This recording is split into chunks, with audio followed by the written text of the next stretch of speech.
dans lesquels je me trouve, Dieu est bon. La parole de Dieu nous dit que l'Éternel est bon et sa miséricorde durera. En fait, si vous voulez, je ne sais pas, lorsque j'ai partagé un peu ce que j'avais à cœur de parler aujourd'hui, on m'a dit que le titre était assez long. J'ai essayé de trouver le meilleur moyen pour combiner. Je n'ai pas pu, donc je vais vous donner le tout. Et à vous de voir si vous voulez faire des abréviations, ce sera selon votre sauce. Alléluia. Mais ce que j'avais vraiment à cœur de parler aujourd'hui, c'est de parler, entrez dans la saison de Dieu et soyez établis dans la maison. Entrez dans la saison de Dieu. C'est vrai qu'on vient de chanter ce chant que je remercie Dieu pour l'inspiration que Dieu a donnée à nos sœurs. Vous savez, le 15 juin, lorsqu'on a reçu... Maintenant, comprenez bien, le 15 juin n'a pas déclenché cela. C'est tout un travail qui a fait que le 15 juin était le moment culminant que Dieu a choisi pour lancer le Bon Berger ainsi que toute l'équipe et l'Assemblée pour rentrer dans cette nouvelle saison. Maintenant, c'est vrai que lorsque nous parlons de nouvelle saison, mais qu'est-ce que vraiment la nouvelle saison? Moi, quand j'ai entendu ce genre de message prêché dans le passé, je me suis dit, je vais oublier tout ce que j'ai fait dans le passé. Ça ne veut pas dire ça. Est-ce que ça veut dire que si tu priais dans le passé, maintenant tu arrêtes de prier? Non, non, non. Est-ce que ça veut dire que si tu lisais la Bible dans le passé, maintenant tu arrêtes de toute manière, c'est une nouvelle saison. Mais non, vous savez que ce que j'aime bien avec Dieu, c'est que l'être humain pense en termes de chrono, mais Dieu pense en termes de kairos. Kairos, si vous voulez, K-I-R-O-S, qui veut dire saison. Et si vous regardez dans la parole de Dieu, dans le livre de Chroniques, il dit que les fils d'Isaacar étaient des hommes sages qui pouvaient discerner le temps et la saison. Une des choses que je découvre que pour que vous et moi, nous puissions vraiment aller de l'avant et progresser, c'est d'avoir cette sagesse de Dieu dans notre vie pour pouvoir rentrer dans la saison de Dieu, comprendre ce que Dieu est en train de faire ici, en France, dans le corps de Christ, dans l'église du Bon Berger, et par la même occasion, ça implique ma vie personnelle. Parce que tu sais ce que Dieu fait dans le corps de Christ, tu n'es pas à l'extérieur, tu es à l'intérieur. Dites ceci, je suis à l'intérieur. Tu sais, tu dois arrêter de te voir en tant que spectateur. J'ai découvert dans la vie, il y a 3 types de personnes. Lorsqu'un homme de Dieu m'a partagé cela, j'ai choisi l'option que je vais vous dire après. Il y a 3 types de personnes. Il y en a des acteurs, il y en a ceux qui regardent les acteurs et ceux qui se demandent qu'est-ce qui s'est passé. Je vais répéter, dans la vie, il y a des acteurs, il y en a ceux qui regardent les acteurs et ceux qui se demandent « Waouh, qu'est-ce qui s'est passé ?» Eh bien, j'ai pris cette décision avec Dieu, de dire que je choisis d'être un acteur. J'ai décidé de dire que ma vie ne sera pas juste un passage, comme une vapeur. Non, ma vie va faire une différence. L'impact que Dieu aura au travers de moi pour le royaume de Dieu, il va faire une différence. Et vous et moi, nous devrions commencer à adopter cette mentalité. Quelqu'un dit adopter cette mentalité. Une des choses dans cette prophétie qui a été donnée, bien sûr, comme pour ceux qui étaient là, vous avez pu constater que Dieu avait choisi ce moment et il a prophétisé sur le corps de Christ, prophétisé sur la France, prophétisé sur l'Église, prophétisé sur nos pasteurs.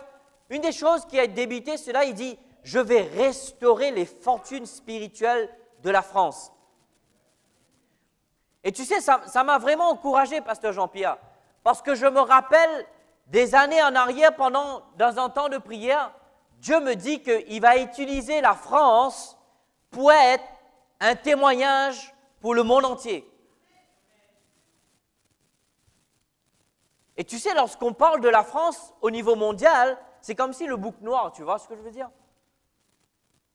Je parle des Français, tu vois, qui n'ont rien à voir avec Dieu. Mais ça est sur le point de changer. Parce que si vous écoutez bien attentivement cette prophétie, il dit que la France sera connue comme ceux qui aiment Dieu. Ce qui veut dire que le monde va regarder la France, ils vont savoir comment faire pour aimer Dieu. Parce que si la France est reconnue pour sa capitale en tant qu'une ville de l'amour, eh bien ce sera non seulement parlé en tant que charnel. L'heure arrive, Dieu va faire un switch. Quelqu'un dit un switch. Un switch en anglais veut dire un changement. Dieu va faire un changement parce que l'heure arrive, le monde entier va regarder la France, va regarder l'Église en France. Ils vont apprendre comment être des adorateurs et des adoratrices. Alléluia. L'une des choses, il dit, il y avait un moment, il y avait une époque où Dieu faisait des grandes choses ici. Dieu utilisait des enfants. Oui, je parle de la France, dans le pays dans lequel toi et moi on vit. Peut-être lorsque tu regardes autour de toi, tu n'as pas l'impression que Dieu avait agi, mais il y avait une époque que Dieu faisait des choses ici. Et je suis en train de te dire, ce que Dieu a commencé, il n'a pas encore terminé. Regarde la personne à côté de toi, dis que ce que Dieu a commencé, il n'a pas encore terminé. Dis-le tout fort, ce que Dieu a commencé, il n'a pas encore terminé. Alléluia. Est-ce que vous êtes prêts, bien-aimés? Ce que Dieu a commencé, il n'a pas encore terminé.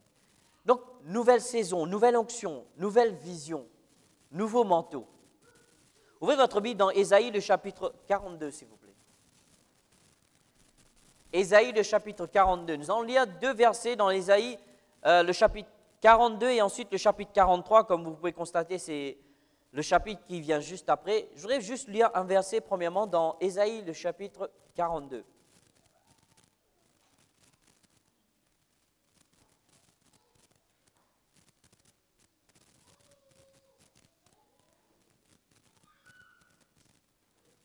Vous y êtes, bien-aimés? Le verset 9 nous dit, « Voici les premières choses se sont accomplies. Et je vous annonce une nouvelle chose. Avant qu'elles arrivent, je vous l'ai prédit. » Écoutez ce que Dieu dit. Il dit, « Je vous annonce des choses avant que ces choses arrivent. » Voilà ce que Dieu a fait le 15 juin, en fait. Dieu a amené un prophète de Dieu. Il nous a montré la vision. Il nous a montré quelle est la direction pour la France, quelle est la direction pour l'Église en France, quelle est la direction pour l'Église du Bon Berger. Et maintenant, nous sommes contents d'avoir cela. Ça, c'est le premier pas. Regardez le chapitre 43, le verset 18. Oh. Vous êtes prêts? J'ai dit, est-ce que vous êtes prêts? Je suis en train de vous dire que, au son de ma voix ce matin, par la grâce et l'onction de Dieu, il y en a des chaînes qui vont être brisées ce matin. Il y en a des jougs qui vont être détruits ce matin. Il y en a certains d'entre vous, vous allez sortir de ce lieu différent par rapport à que vous êtes rentrés ce matin. Votre vie entière, il y aura un changement radical. Le chapitre 43 du verset 18 du chapitre 43, pardon, il dit « Ne pensez plus aux événements passés. » Voilà ce que Dieu dit. Premièrement, nous avons lu, Dieu veut faire quelque chose, il nous l'a annoncé. Ça, nous avons compris, Samuel. Et maintenant, il te dit, ne pensez plus aux événements du passé et ne considérez plus ce qui est ancien. Voici, encore une fois, je vais faire une nouvelle chose sur le point d'arriver. Ne la connaîtrez-vous pas? Voilà ce que Dieu dit. Tu sais ce que j'aime bien avec Dieu, c'est que Dieu ne veut pas que tu restes dans l'indécision ou dans l'incompréhension ou reste dans le fait de, ouais, tu sais, Dieu, de toutes les manières, Dieu, sa sagesse est insondable. Tu vois, ne crois pas ce genre de stupidité, c'est religieux plus que religieux. Dieu t'a donné un livre qui s'appelle BIBLE et dans ce livre, il y en a 66 livres. L'une des raisons pourquoi il t'a donné cela, c'est parce que Dieu veut que tu saches ses pensées. Bien sûr, beaucoup vont me dire, ne sais-tu pas qu'il est écrit, ces pensées ne sont pas mes pensées, ces voix ne sont pas mes voix, mais ne sais-tu pas que nous ne sommes plus dans l'Ancien Testament, nous sommes dans le Nouveau, parce que dans le Nouveau, l'apôtre Paul vient sous la grâce de Dieu, avec l'onction du Saint-Esprit, il dit, vous avez les pensées de Christ. Allô? Alors sors de ta religiosité. Allô? Oui, mais tu sais, si Dieu veut faire, je ne sais pas. Non, non, non, non, non. C'est la religion qui nous enseigne cela. Dieu veut que tu saches exactement ce qu'il veut faire. Premièrement, ce qu'il veut faire ici en France. Deuxièmement, ce qu'il veut faire ici dans l'église en France. Troisièmement, ce qu'il veut faire, gloire à Dieu, dans le bon berger ici. Et quatrièmement, ce qu'il veut faire dans ta vie personnelle. Dieu ne veut pas que tu sois là en te demandant, oh mon Dieu, il est lundi aujourd'hui, que devrais-je faire? Non, Dieu veut, c'est exactement ce que tu veux faire, quand le faire, comment le faire et quoi faire, gloire à Dieu. Parce que le Dieu que nous servons n'est pas schizophrène. Allô? Il n'a pas de problème de personnalité. Lorsqu'il était debout depuis le commencement, il a créé, il savait exactement ce qu'il voulait faire et il sait exactement ce qu'il veut faire aujourd'hui, à ce jour que je vous parle. Alors je pense que l'heure, aujourd'hui, toi et moi, on doit enlever son manteau et le jeter derrière et de dire, Seigneur, 2012, gloire à Dieu, puisque tu l'as déclaré, je vais prendre l'ancien, je vais jeter et je vais commencer à me mettre ce nouveau manteau que tu as pour moi, parce que je veux rentrer dans cette nouvelle saison, parce que tu as des nouvelles choses pour moi, gloire à Dieu.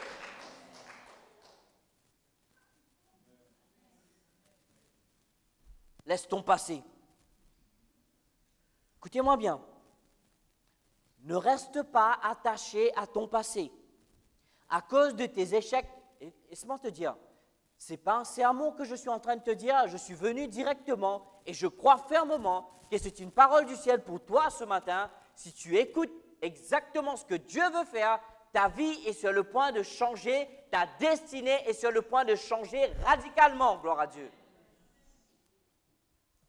Ne reste pas attaché à ton passé à cause de tes échecs du passé, à cause des mauvaises expériences du passé, à cause du rejet, à cause des abus. Trop d'entre nous, nous sommes assis dans notre passé, nous lamentons sur notre sort. Ouais, ils n'ont pas reconnu mon don. Ouais, ils m'ont abusé. Ouais, ils m'ont utilisé. Mais je suis venu te dire de la part de ton Dieu, qu'es-tu en train de faire à propos de cela? Te lamenter, rester là où tu es, ne changera rien. Excusez-moi si je suis un peu trop sûr, je ne suis pas en train de crier sur vous, je suis en train de crier derrière ces démons de l'enfer qui est en train de nous garder captifs dans notre passé.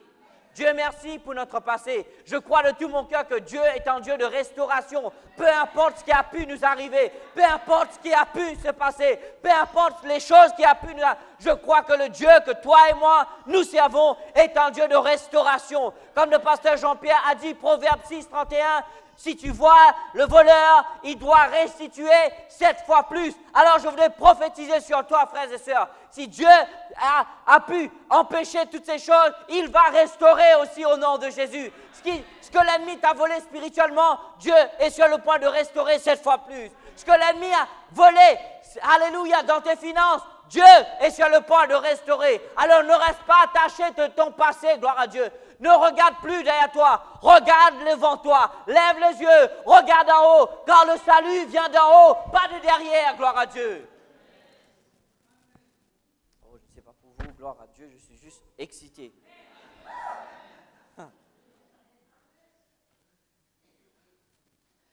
Papa veut que tu te lèves et que tu sors de ton passé ce matin. Tu pourras seulement entrer dans ton futur si seulement ton passé perd son emprise sur toi. Écoute-moi bien, bien-aimé. Aucun être humain sur cette terre, aucun membre de l'Église, aucun membre du corps de Christ ne peut seulement entrer dans le futur que Dieu a en réserve pour lui, à moins que son passé a perdu son emprise.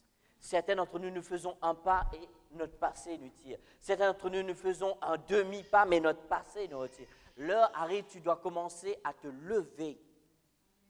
Remarquez bien, Dieu ne va pas se lever pour toi. Tu dois te lever. Alors, parce que trop d'entre fois, nous mettons le blâme sur Dieu et Dieu te regarde et dit, mais pourquoi tu ne bouges pas? Allô? Je dis, Seigneur, qu'est-ce qui se passe? Et Dieu me regarde et me dit, qu'est-ce qui se passe, Samuel? Je dis, mais pourquoi tu ne fais pas? Il dit, mais Samuel, pourquoi tu ne fais pas, Samuel? Vous savez, vous nous regardez, Vanessa et moi, on est des gens que s'il y avait quelqu'un qui ne devait pas être avec Jésus aujourd'hui, on est les plus que qualifiés. S'il y avait quelqu'un qui ne devait pas être dans une église aujourd'hui, on est plus que qualifié. S'il y avait quelqu'un qui ne devait plus être dans le ministère aujourd'hui, on est plus que qualifié. Mais on a choisi. Quelqu'un dit, j'ai choisi de ne pas me lamenter. Oui, je me suis lamenté. Je ne vais pas vous mentir, gloire à Dieu, alléluia. Quand j'ai prié que Dieu enlève leurs pneus sur le périph', on a tous vécu cela, vous voyez ce que je veux dire?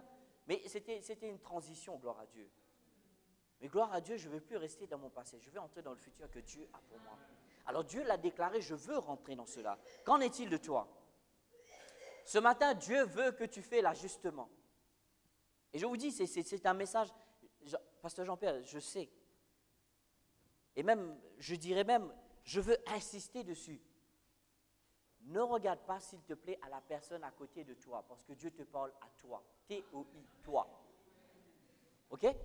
Ne dis pas, oh tu sais, ce message-là, si un tel ou une telle était de l'église, comment ils auraient été? Non, non, non, non. Dieu a fait en sorte que toi, tu sois là. Alors peut-être ça te concerne.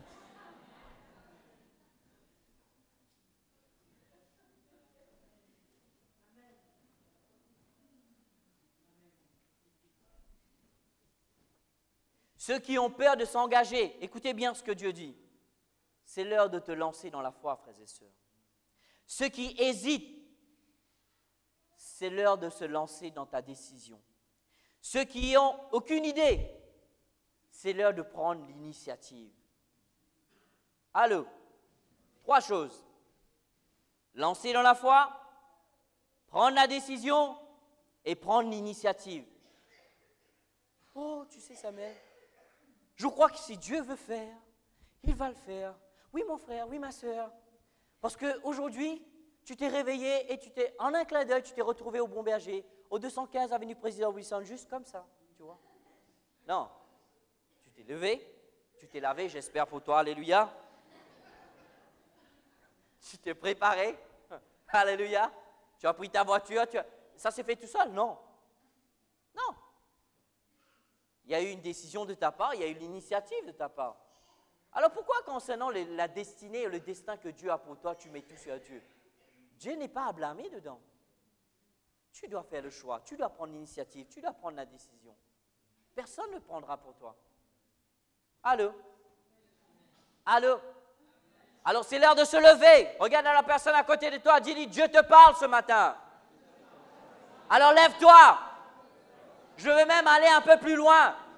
Faites attention si c'est des frères et des sœurs, mais si c'est une sœur, vous pouvez le secouer, frère. Si c'est un frère, secoue-le bien, gloire à Dieu, alléluia. Si c'est ton épouse, secoue-la bien. Si c'est ton époux, mais encore plus, gloire à Dieu. Bouge un peu, dis-lui, hey, réveille-toi. Allez-y.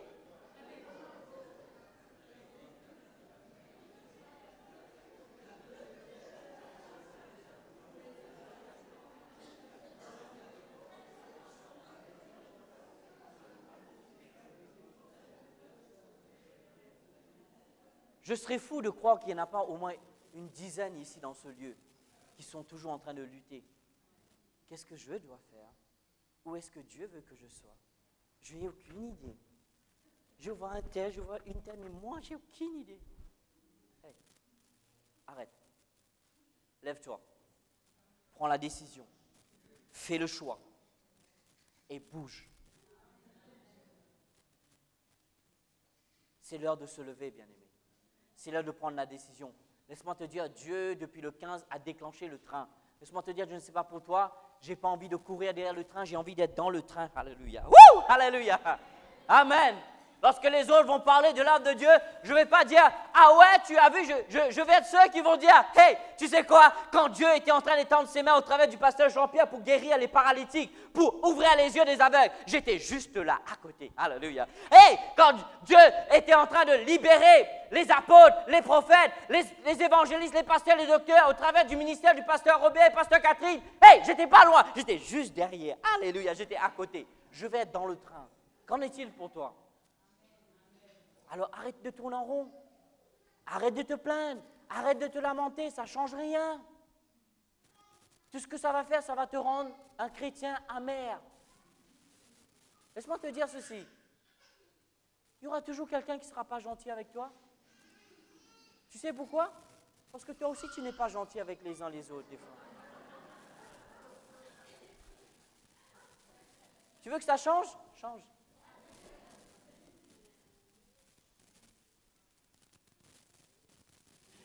Dieu veut que tu te lèves, bien. Et vraiment, je sentais vraiment, parce que tu sais, cette parole, je l'ai eue lors de la fontaine, et d'un seul coup, on était en train de l'adorer, et puis d'un seul coup, tu sais, cette chose m'est ouverte comme ça, je dis, waouh! Et si je ne me trompe pas, je me rappelle un jour, j'ai dû prêcher sur ces lignes-là, ici au Bon Berger. Et je sais qu'il y en a certains, beaucoup. Quand je dis cela, je ne parle pas par connaissance mentale ou physique que je sais, mais dans mon esprit, je ressens, pasteur Jean-Pierre. Il y en a beaucoup qui sont toujours en train de se lutter ici. Alors je pense que Dieu a choisi ce moment. Dieu a choisi ce jour pour que tu prends la décision. Regarde la personne à côté, dis-lui, fais les choix. Ah, pasteur Jean-Pierre, ce qu'on va parler, ça va fâcher. Oh mon Dieu, vous êtes prêts? Allô, vous êtes prêts? Vous allez toujours m'aimer? Même si vous ne m'aimez pas, aimez par la foi, Dieu a dit. Alléluia.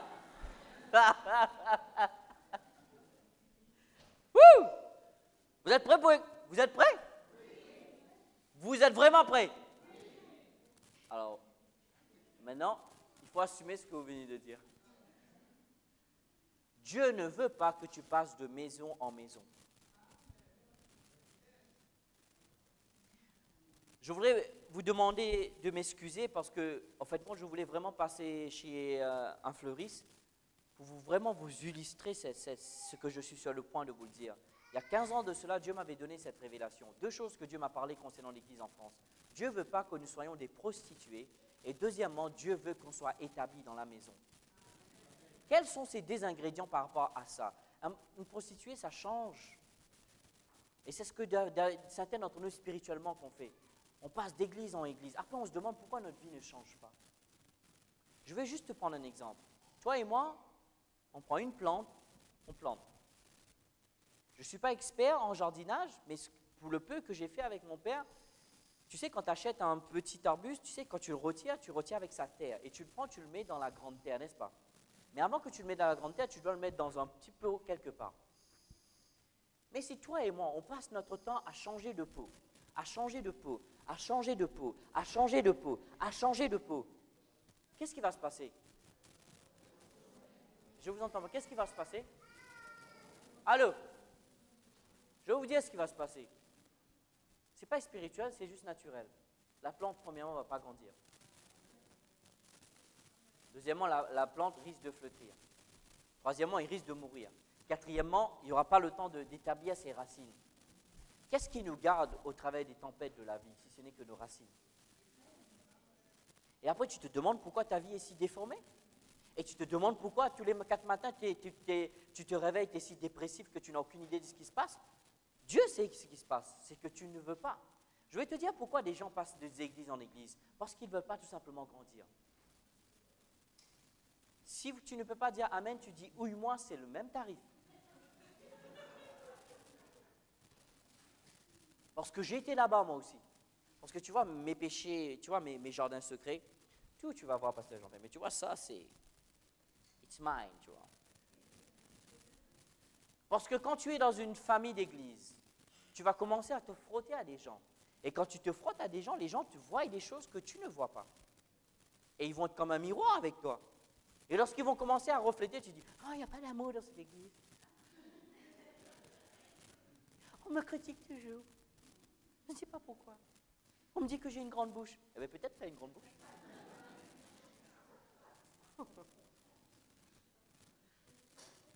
Moi, je me rappelle quand je commençais à prêcher, ma femme me dit « Sam, tu prêches trop long. » Je dis « Seigneur, la femme que tu m'as donnée. »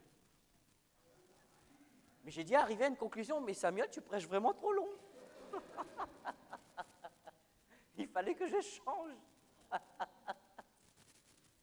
C'est ça le problème avec toi et moi. Tu vois? Parce que Dieu sait comment ça se passe. Tu vois, Dieu veut que tu sois planté dans une maison. Alors le choix, c'est entre tes mains, c'est pas entre les mains de Dieu. Maintenant, regardez-moi. Aujourd'hui, les experts en plantes, ils te disent qu'il y a des plantes qui poussent dans certaines conditions, dans certaines températures, dans certains environnements, et ces plantes-là ne vont pas être transmises dans d'autres, si ce n'est que si tu le mets dans un autre environnement, il faut lui donner le même environnement d'où cette plante vient à la source. Alors moi, je crois de tout mon cœur que chaque membre ici dans le corps de Christ, bien que toi et moi on fait partie de l'Église, en général, le corps de Christ avec un grand Église, mais Dieu a une place spécifique dans une Église spécifique pour toi. Allô?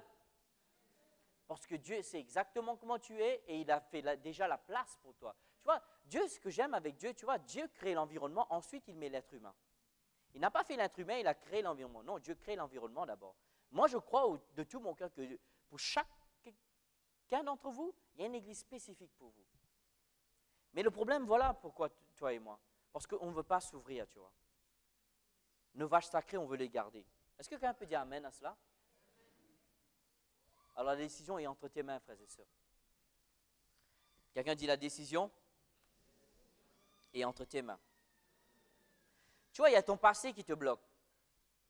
Il y a toutes ces choses qui t'ont arrivé. Ils t'ont abusé de toi, ils t'ont utilisé, ils t'ont blessé, ils t'ont rejeté, ils ont tout ça. Et donc maintenant, l'ennemi, ce qu'il fait, il prend ça, il te garde dans une forteresse. Et ce qui se passe, que toi, tu as l'impression que tu es en train d'avancer, mais en fin de compte, tu sais, combien d'entre vous savez de courir sur les tapis roulants? Tu sais, tu as l'impression de courir, mais en fin de compte, tu es en place. Hein? Allô? Pour ceux qui ne font pas du sport, allez dans une salle de gym. Alléluia. Je rigole. Tu as l'impression de courir, mais en fin de compte, tu es en place, tu vois. Mais certains d'entre nous, c'est ce que nous sommes, tu vois, pasteur Jean-Pierre. Ils sont là. Tu regardes à côté de toi, tu dis, je suis encore là. Je suis encore là. Oh mon Dieu, qu'est-ce qui se passe? Fais le choix. Prends la décision et prends l'initiative. Ta vie est sur le point de changer. Si Dieu t'a appelé à être bon berger, ne résiste pas à cela. Parce que Dieu sait exactement comment tu es et sait exactement comment l'Église est pour pouvoir t'accueillir, pour pouvoir te mettre dans cet environnement autour de tes frères et sœurs qui seront là pour contribuer à ta croissance, à ton épanouissement, à ton évolution, à ta progression, pour que toi, tu puisses rentrer dans ta destinée. Alors si c'est toi ce matin au son de ma voix, obéis à la voix de l'Éternel. Je ne suis pas en train de prophétiser, je suis juste en train de te dire. Psaume 92, regardez, c'est là, je vais conclure avec ça. Ah, Seigneur Jésus, merci.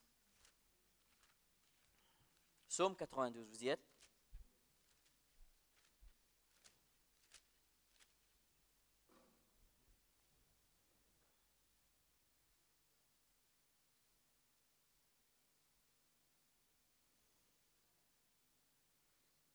Le verset 13 à 16. Je vais lire de la version Darby et vous pouvez suivre dans votre Bible, mais quelque part on va atterrir à la même place, gloire à Dieu. Il dit, les justes croissent comme le palmier. Tu sais quoi, quand je lis ce genre de verset, pasteur Jean-Pierre, je me demande, mais quelle est la particularité d'un palmier? Et ensuite il dit, il s'élève comme le cèdre du Liban. Je dis, tu sais, Dieu n'était pas en manque de vocabulaire qu'il a mis juste cela pour vous. Non, il était en train de définir quelque chose de très précis. Il dit, quelqu'un dit, les justes croissent comme le palmier, ils s'élèvent comme le cèdre du Liban, plantés. Voilà le mot, planté. Quelqu'un dit planté. Alors je voudrais que tu mettes ta main sur ta tête. Allez, mets ta main sur ta tête, s'il te plaît, et dis, dans le nom de Jésus, je vais être planté dans la maison de Dieu. Aucun diable, aucun démon, ni mon passé ne m'empêchera d'être planté dans la maison de Dieu. Au nom de Jésus. Remarque bien. Le juste croît parce qu'il est planté, pasteur Jean-Pierre. Quelqu'un dit planté. Donc le fait d'être planté dans la maison de Dieu va causer une croissance, une progression, une évolution. Amen. Alors ce qu'il dit, il dit planté dans la maison de Dieu, il ne s'arrête pas que croissant, il dit il prospère. Est-ce que quelqu'un veut prospérer ici? Combien ne veut pas prospérer? Merci pasteur. Combien ne veut pas? Mon Dieu, si tu lèves ta main, je vais te demander, pasteur Jean-Pierre, venir, on va faire une délivrance, alléluia, avant que la vie commence. Tout le monde veut prospérer, gloire à Dieu. Alléluia. Tout le monde veut réussir, gloire à Dieu. Amen. Il dit, il s'épanouit, planté dans la maison de Dieu, il prospère dans les parvis de notre Dieu. Il porte encore des fruits dans la vieillesse. Pasteur Jean-Pierre, regarde ça. Il dit, il porte des fruits dans la vieillesse. Ils sont pleins de sève et verdoyants pour faire connaître que l'Éternel est juste. Remarque bien, il parle de ta réussite spirituelle, il parle de ta réussite personnelle, il parle de ta réussite professionnelle, il parle de ta réussite familiale. Tout est lié à une chose. Quelqu'un dit une chose. Parce qu'il est planté dans la maison de l'Éternel. Alors, une des raisons peut-être pourquoi tu passes ton temps à être frustré, à faire face à des dilemmes, c'est peut-être, je dis bien peut-être. Allô? Tu sais, moi aussi j'étais comme ça. Tu passes de conférence à conférence, mais tu sais, après tu te rends compte que ta vie ne progresse pas. Et je me demandais pourquoi. Je dis, j'ai été à une conférence, j'ai été à une autre conférence, j'étais à une autre conférence, mais qu'est-ce que j'étais bien lundi, j'ai l'impression que tout l'enfer se déferle sur moi. J'étais en train de me dire, il y a un problème ici. C'était parce que je n'étais pas planté dans la maison où Dieu veut que je sois planté. Alors ma question se pose maintenant, où Dieu veut que tu sois planté ce matin, bien-aimé? Alors si Dieu veut que tu sois planté au 215 avenue Président Wilson, arrête de résister cela. Et arrête de jouer avec ta vie. Arrête de jouer avec ta destinée. Parce que tout va être lié à cela.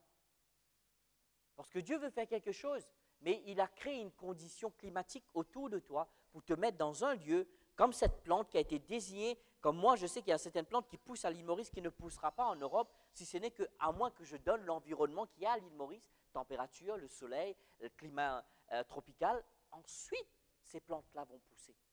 Et l'Église est pareil, le corps de Christ est pareil, bien-aimé.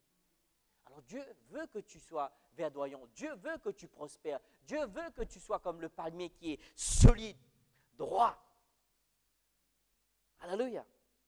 Dieu veut que tu sois comme le cèdre du Liban, majestique. Quand je regarde le cèdre du Liban, quand tu regardes les photos sur la terre, je dis, waouh, majestueux, oh mon Dieu, que c'est gigantesque. Dieu veut que ta vie soit comme ça. Et ensuite, il dit qu'il puisse faire connaître, que Dieu veut se révéler au travers de toi. Mais le fait que Dieu puisse se révéler au travers de toi, tu dois être planté dans la maison où Dieu veut que tu sois. Amen. Vous recevez cela? La version français courant de l'édition 97 dit ceci. Il dit, mais le fidèle pousse droit comme le palmier. Tu vois, si ta vie a un peu de travers, peut-être tu n'es pas planté. Allô? Tu sais, tes frères et sœurs à l'église, tu sais, je sais, quand je faisais du jardinage avec mon père, pasteur Jean-Pierre, dès qu'il y a un arbre, tu sais, poussé de travers, il me dit, fils, tu prends 2 bâtons, tu sais, c'est à l'ancienne, on était au bled, d'accord? Vous m'excusez, alléluia. On faisait avec les moyens du bord, ok? Il n'y avait pas ce genre de truc quand je regarde maintenant, le filet qu'il attache. Avant, ce que tu faisais, tu prends un bout de toile, tu prends 2 bouts de bâton, tu mets 2 comme ça là autour de la plante et tu l'enroules. Comme ça, l'arbre va pousser droit. Et bien, c'est ce qui se passe, bien-aimé. Dieu veut que tu pousses droit, mais Dieu veut que tu pousses droit dans une église qu'il a désignée pour toi. Lorsque toi, tu es planté dans l'église que Dieu veut que tu sois, ce qui se passe, tu pousses comme ça, mais pasteur Jean-Pierre va venir et puis dans ce coup, ta vie. Et tu vas descendre de côté, pasteur Robert va venir, et d'un seul coup, tu files droit, gloire à Dieu, alléluia! Alors ne passe pas à côté du destin de Dieu pour toi, bien-aimé. Il dit, il pousse comme un palmier, il s'étend comme un cèdre du Liban, il est un arbre planté dans la cour du temple, il s'épanouit. Dieu veut que tu sois épanoui. Alors arrête de résister à la voix de Dieu.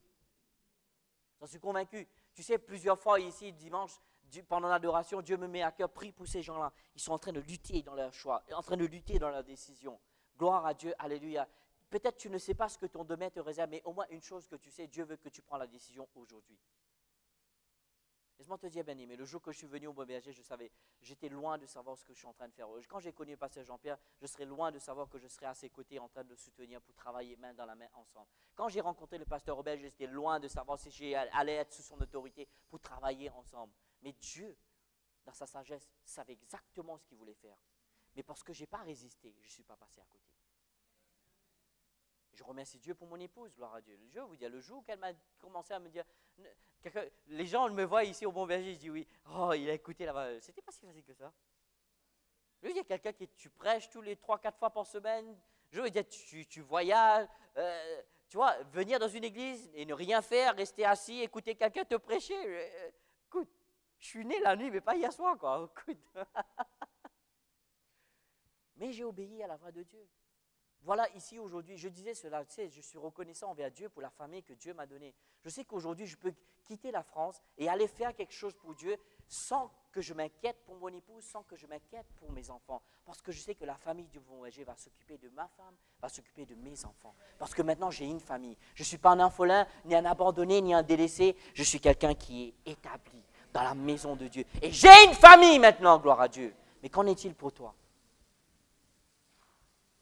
Qu'en est-il pour toi? Laisse-moi te dire, quand j'ai quelque chose, je prends mon portable, j'appelle. David, tu sais, prie pour ça. Je suis en train de vivre ça, prie pour moi. Thomas, pense à ça parce que je suis en train de passer au travers de ces choses-là. J'ai une famille, gloire à Dieu. Je ne suis pas un orphelin ni un abandonné. Alléluia. Alors ne reste pas comme un abandonné. Ne te lamente pas le fait que personne ne s'occupe de toi. Laisse-nous s'occuper de toi. Alors si Dieu veut que tu prends le choix aujourd'hui, tu prends la décision aujourd'hui, fais-le. Fais-le, frères et sœurs. Ne résiste pas à la voix de Dieu. Amen. Tu vois, je vais conclure juste avec ça. L'ennemi sait qu'une fois que tu t'installes, bien-aimé, tu vas prospérer, tu vas t'épanouir, tu vas porter des fruits. C'est pour ça qu'il te garde captif. Mais le choix est entre tes mains. Je répète, le choix est entre tes mains. Alléluia. Ta vie est sur le point de changer. Ce que je suis en train de vous dire, ça fait combien de temps qu'on est ensemble, Pasteur Jean-Pierre? 5 ans maintenant. Pas 5 ans que je suis dans l'équipe, mais 5 ans que je connais le Bon-Berger, que je viens, je visite, je viens régulièrement. Je venais, je faisais rien. Qu'est-ce que tu faisais? Tu sais, je n'étais pas ceux qui cherchaient des gens dès que le culte commençait. Oh, j'ai une parole pour toi. Non, non, je m'occupais de mes affaires. Je venais ici, j'écoutais le pasteur Jean-Pierre prêcher, le pasteur Jean-Pierre prêcher, le pasteur Catherine, le pasteur Robert prêcher. Et je rentrais chez moi, j'étais content, alléluia. J'ai reçu ma nourriture, je vais pouvoir vivre cette semaine tranquillement. Je ne me préoccupais pas de ce qui se passait. Je dis, Dieu, tu le sais, toi. Je ne vais pas être têtu, je vais pas... Écoute, tu sais quoi? J'ai compris une chose. Avec Dieu, tu n'auras toujours jamais raison. Alléluia. Je dis non, Seigneur, ok, si tu veux. Bien que ça ne me plaît pas ce que tu me dis. J'ai aucune idée de ce que ça va être, mais je vais faire ce que tu me dis de faire. Je pense que tu es plus sage que moi et je pense que tu es plus intelligent que moi. Alléluia. Alors arrête de résister à la voix de ton Dieu, s'il te plaît. Dieu veut que tu prospères. Dieu veut que tu réussisses. Et l'ennemi ne veut pas.